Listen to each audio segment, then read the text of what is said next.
bay. The worn-down foothills of the Appalachians stood off in the distance, the perfect setting for everyday sunsets. In a nod to American Appalachia, on the front porch near the steps to the deck, Wortman had placed a life-sized wood carving of a moonshiner, a single-barreled shotgun in his right hand menacingly pointing out to the road, while a jug of white lightning was clasped in his left. Wortman also owned a large 20-acre plot, 287 Portapique Beach Road, that ran south almost down to the water. It was nothing but a tangled tract of scrubby trees and bush. He had assembled two other adjacent parcels of land, which faced onto Orchard Beach Drive. He had visions of doing something big with it all someday.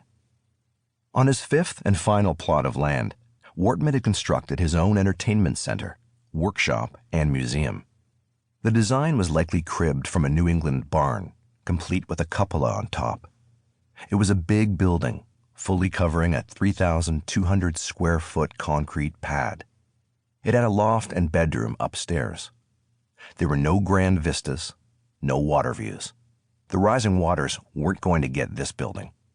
In any direction, all one could see were trees and more trees, not a majestic one in the bunch. It was his blind, his snug. A banner touting Miller Genuine Draft hung behind the bar. It was framed by two diagonally mounted 5-horsepower outboard boat motors, odd sentimental trophies. The dusty taxidermied head of a moose with a modest rack of antlers oversaw everything from its spot high above. The bar sat 6. A bubblegum machine stood by for those who might want to chew after their brew. Off to the side, a small blackboard read, "Lisa's Bar," written in chalk. Some of the locals who had seen the place up close described it as exquisite. One was truck driver Eddie Creelman. "It was really done up. It was beautiful in there. It had everything a man could ever want." Beauty is in the eye of the beholder. Unfinished chipboard stuck out here and there. The bedroom was finished with drywall that hadn't been taped and mudded. Wortman fancied himself an accomplished carpenter and jack of all trades, but filling cracks in drywall defeated him, and he always wanted a better price than any professional would accept to clean up the mess he had made of the job. Since childhood, Wortman had been obsessed with bikes, trikes, and quads. He never stopped collecting and fiddling with them. Along its walls, the warehouse was decorated with mini bikes and dirt bikes that he'd been collecting since his early teens.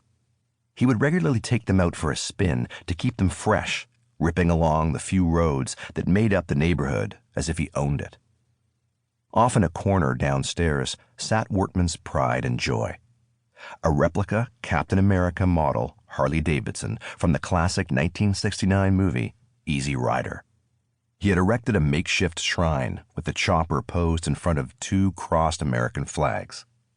On the wall hung a leather jacket with an American flag on it. He had a color-coordinated blue and white bandana, straight out of the movie, tied to one of the handlebars. An authentic helmet with the flag motif was perched on the extended sissy bar, as it's known, on the back of the bike. Finally, there was a photo of Wortman riding the bike somewhere, next to someone else riding what looks like the same bike.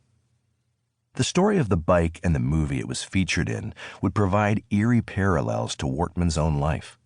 The original was created for Easy Rider, which debuted in 1969, the same year Wortman was born.